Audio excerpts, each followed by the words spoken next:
Hello, Sagittarius, Sun, Moon, Rising, and Venus signs. Kamusta kayo? Sana po nasa mabuti kayong kalagayan. Welcome back po sa Star Tarot. Kung bago kayo dito, welcome din kayo. Thank you for your support. I truly appreciate it. God bless you all, Sagittarius. Pauna mensahe po ninyo ay Seven of Cups. Ayan. So, dito naman sa Seven of Cups, this is opportunity, multiple opportunity na pwedeng pagpipilian ninyo. Maring may mga choices dito na kailangan ninyong tignan at tignan ninyo maigi talaga. No? Tignan ninyo maigi, pag-isipan ninyong maigi. Okay? Kailangan ninyo na sipatin maigi ang inyong sitwasyon rito before you jump into conclusion or jump into this opportunity. No? Bago kayo mamili, make sure na titignan muna ninyong lahat, no? Para lang sa gayon, hindi kayo magsisi, hindi kayo magkamali. At kung kayo nalilito, no? Tune in kayo sa inyong intuition. Allow your intuition to be your guide para nang sa gayon, hindi kayo magkamali sa pipiliin ninyo. Okay? What else? We have Two of Swords. Ayan. So, sa Two of Swords, may choices talaga na pwedeng pagpipilian kayo rito, no? Sagittarius. Maybe, pwedeng trabaho, no? Pwedeng trabaho yung oportunidad na to na pinagpipilian ninyo.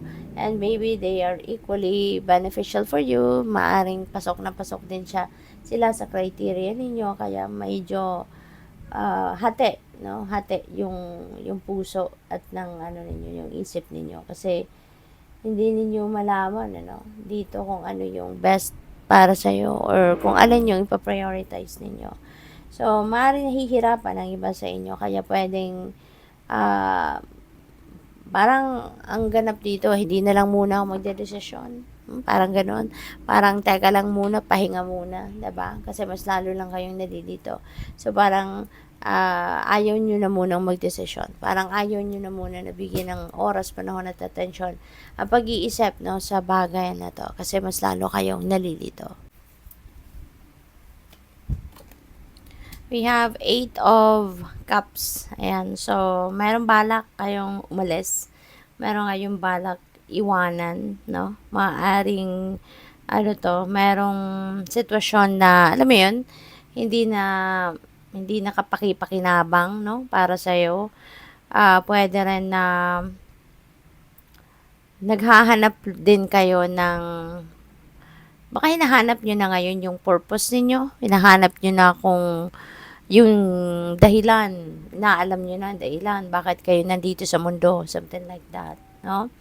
At kayo ay aalis sa kung ano man ang sitwasyon na kinabibilangan ninyo sa ngayon because you know siguro na alam mo na hindi yan ang para sa'yo. Alam mo na hindi yan ang purpose ninyo.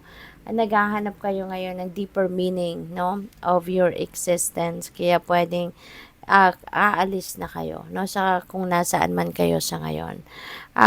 So there is definitely a move dito na gagawin kayo, physical move, and travel, no, is imminent for some of you. So what else? We have the Devil in reverse, and so pwedeng you are dealing with a Capricorn, no, kasi Capricorn energy ito. Ang maganda rito kasi naka-reverse na siya.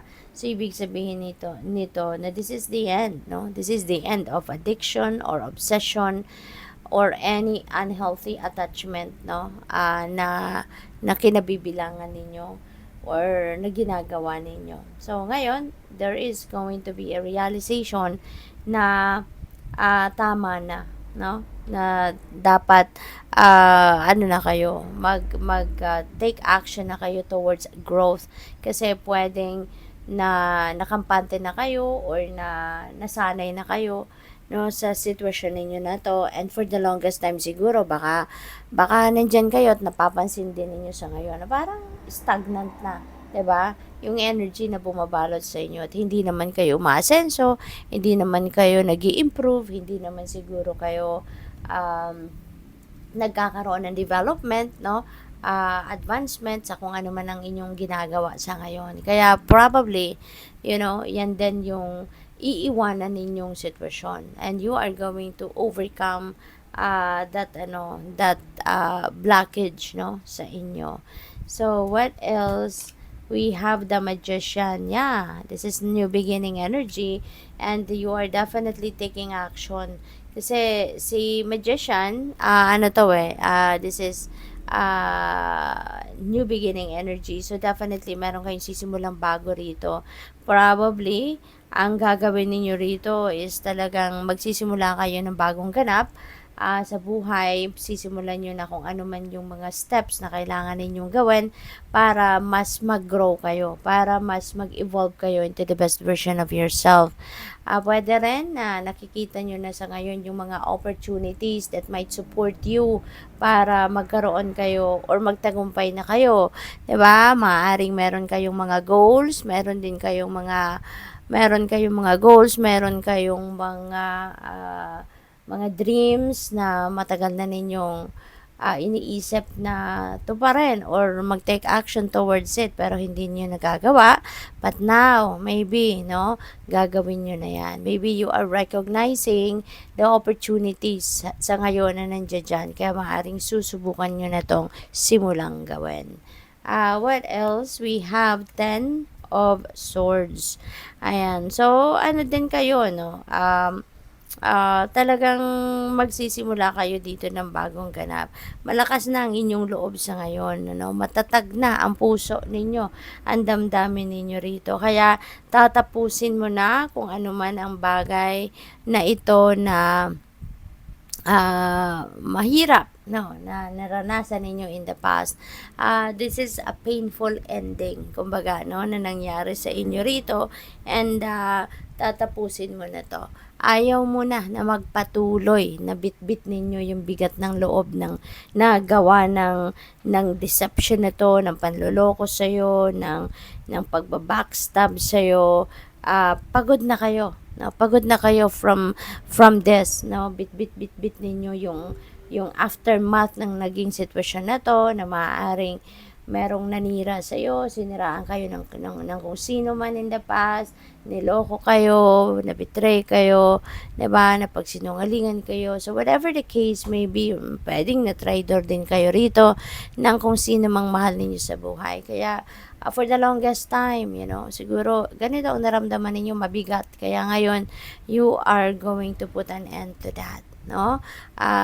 Ito rin, no, yung sitwasyon na iiwanan ninyo. Ito rin yung sitwasyon na sa tingin ninyo tama na.